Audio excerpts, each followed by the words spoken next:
seedlings, saplings. Oh. Welcome. Treelings? Back. Are they going to grow up ever? To Saplingville. Saplingville. Where we plant seeds. I keep my Christmas lights up a long time. Wow, what a cyclical thing. We plant seeds that become saplings, which become trees, which produce seeds, which grow seedlings, which produce saplings. Like, what a great place we are. Yeah, wow. It's like you went to science class. We are good. School. I definitely failed that part. When it came to science, we agreed to disagree. Wait. See, I'm like seeds, saplings, trees, and then I put lights on them. Right. Who cares about the seeds that are next? I just want to put lights on them. Seeds, saplings, trees, boats, houses, barns, When you care about mangers, boats? Things that you can build with wood. All of these things you didn't say a barn. Right. What? Not really sure why. I don't either. You said boat. I did. Not barn. Well, I'm House. having this problem today. Yeah, your brain is The shut brain down. and the mouth are not agreeing. So this should be So interesting. I'm gonna have to keep you straight on this whole Malachi thing. No, we're gonna make it really simple. And if it gets really bad, I'm going to do a double flip, and have Mel come in and fix it. So here we go. This is not Mel's show. You All right. cannot abandon our saplings. All right. You be a stereotypical father. Are we going back to Malachi? People have already shut us off. Is that offensive to Let's people? go. That's right. We love our fathers. Dramatic pause for effect. Let's go back to Malachi. What are we doing? Are you ready? Yes. All right. Malachi. Last 3. week. We got 3 whole verses in Right. 2 So weeks. we talked about God doesn't change.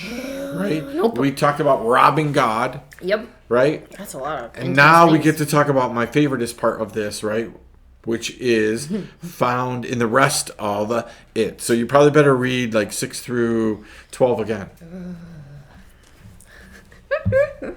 Malachi 3:6. Right? Perfect. Okay. For I am the Lord, I change not. Therefore, ye sons of Jacob are not consumed. Even from the days of your fathers ye are gone away from my ordinances, and ye have not kept them. Return unto me, and I will return unto you, saith the Lord of hosts. But you said, wherein shall we return? Will a man rob God? Yet you have robbed me. But you say, wherein have we robbed thee? In tithes and offerings. You are cursed with a curse, for you have robbed me, even this whole nation. Bring ye all the tithes into the storehouse, that there may be meat in my house, and prove me now herewith, saith the Lord of hosts, if I will not open you the windows of heaven, and pour you out a blessing, that there shall not be room enough to receive it.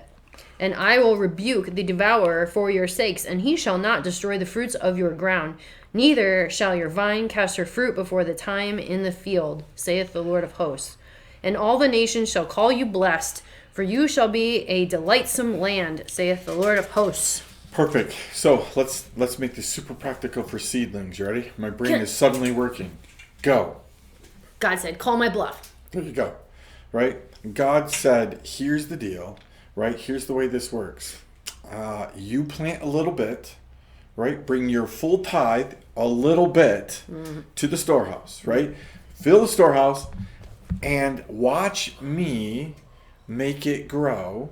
Then I will give it back to you, right? You will get blessing from that whole thing, right? So you plant the seed, I'll grow it, you're going to harvest from that, right? Which is really funny because that just happens to be a New Testament principle, right? Paul said, we plant, we water, God grows, and we harvest, right? Always in the Old Testament too. It's the same principle. God doesn't change. Oh, he doesn't change. So it's not surprising. Wait, that also might mean Jesus is God? It probably means that Jesus is God. Most definitely means Jesus is God, right? But God, like, he doesn't change. It's the same principle, right? You be faithful in the little, watch me make it grow, and then you get the harvest from it.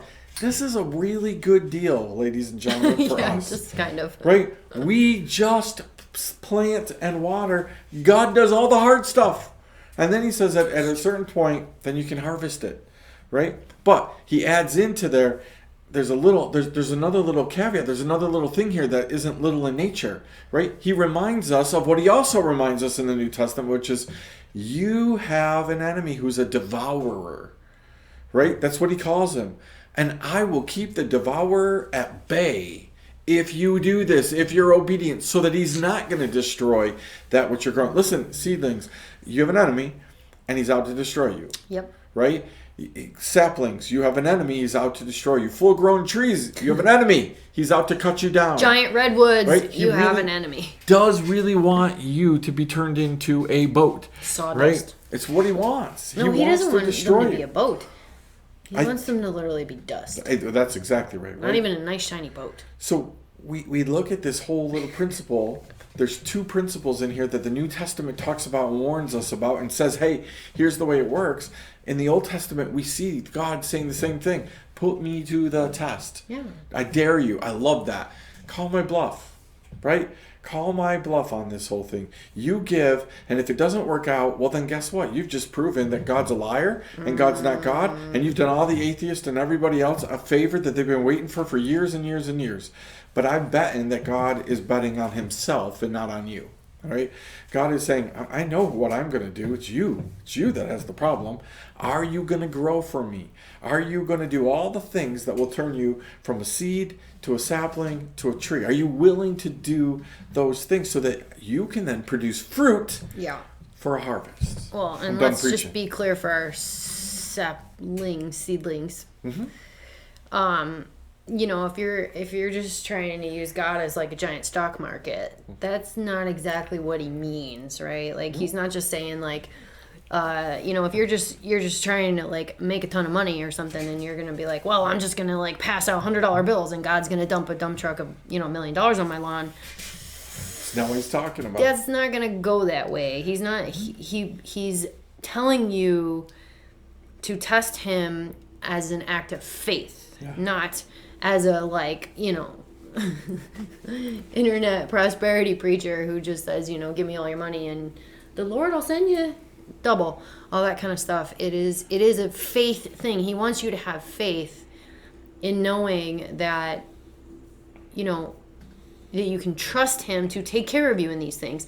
These things, like you've said many times, and not to these guys yet, but like that we talk about this as far as money goes, but this was not money. Like this was their crops. This was their, you know, their animals, all that kind of stuff. This was, because that's how they lived, right? They didn't, I mean, they had money, but it was more about your farms and your crops and your that was your prosperity, was your livestock and things. So that's what they were supposed to give back to the Lord, was their oil and their olives and their seeds and their seeds, all that kind of stuff. So we talk about it in money because it's just what, you know, I don't know. I guess we wanted to get away from the true meaning of it, but he will take care of you in those things. They needed those things to survive. Yeah.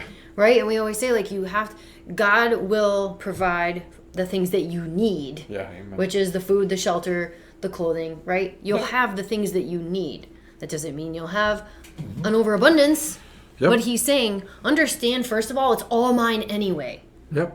That's exactly. It's all mine anyway. I'm just asking you to acknowledge that it's mine. Yep. Give me a little back, and then I'll keep taking care of you. If you're obedient, I'll take care of you.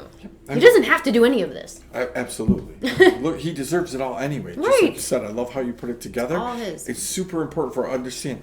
You hold the key to the storerooms of heaven. That's a crazy thought process. You hold the key, right? God says, put me to the test in this. You bring the full tithe, which is what you just explained. By the way, first fruits. Right. Not I have an extra $20, so I put it in the offering plate. Nope. God, I made X amount of money. This is what I get. I got this much. I got this. I did this. I got Not this. their ox with 3 legs. Right. Not your blemished sheep. Not all of those things. You give him the best, right? But he says, if you unlock the storeroom of heaven, I'm going to let it flow out. I'm going to overflow your life with blessings if you're just faithful. Now, again, here's the key to this whole thing. God doesn't say it's going to happen immediately. Right. God says, you be faithful and the storehouse will be open, right? The windows of heaven will be open and you will get blessing. It's not God, I need $100, so I'm going to give you 10 right now, right? That's not. That's not how it works, right? It's not, God, I'm gonna give you money because I want a wife. I want a husband. Yeah. Right? It's not, I need a new job, God, so I'm gonna. No, it's God's. It's in His timing, right? So again, you have to wait, be patient to see if God. A lot of us like to claim God is not keeping His promises because we don't want to wait more than 15 minutes. Well, and I'm even like, I go super extreme with this with myself, and I say, like, again, tithes and offerings are everything, not just money. So, like, He cares more about your time, Yep. I think, than everything. Yes. Everything. So tell me, how many hours a week does He get? From me? How Or, many- or most people? I If don't you're know. tithing your time, how many hours should He get a week? Like 17. 16.8. Yeah, round it up for good 17 measure. hours? Yeah. Do So, the math on that. Almost one full day. Oh, almost one full day. That's the Sabbath day. That's the seventh day of rest. Isn't that funny how that well, that works? doesn't mean go to church. 17 hours, that's a lot That of church. does not Go. mean go to church. Just go for 17 hours. You're liable to You get can call something. it a Sabbath day. But Yeah. other than that, I was just saying, like, for me, like, I take it to the extreme of, like, okay, like, you know, like, specifically God asked me to do something with my time, like, Yep. 2 years ago or a year ago, whatever it was. And I did, and I fully am like, you know what? I don't expect reward or blessing from that now at all. And I understand that could be in heaven. Yeah. Like, you could give up all your stuff. You can give up your home. Some people go out and are homeless on purpose. Yeah. To witness the way that God has told them to and travel around and all that kind of stuff.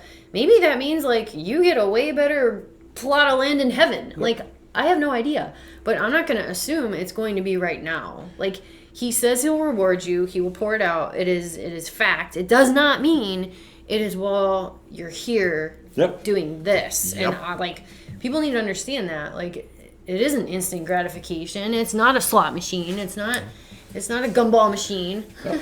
Magic genie, you know. And the purpose is the last verse you read right there, right? The purpose is that all nations will see you and call you blessed.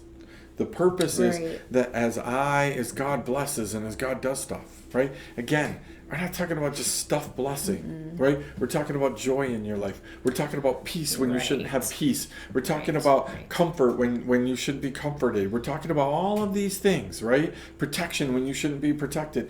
Those are the blessings of God. Don't just look at it as money and resources, Stuff. right? Look at it as the whole Right. picture that God is giving to you, right? Peace, when no one else has peace, is an incredible blessing. And guess what it does? It draws Right. people to you. Why are you peaceful when the rest of us are scared? Well, and that's the, like, people would, like, seedlings might say, Yeah. well, how can other people call you blessed if your reward doesn't come till you're dead? Yeah.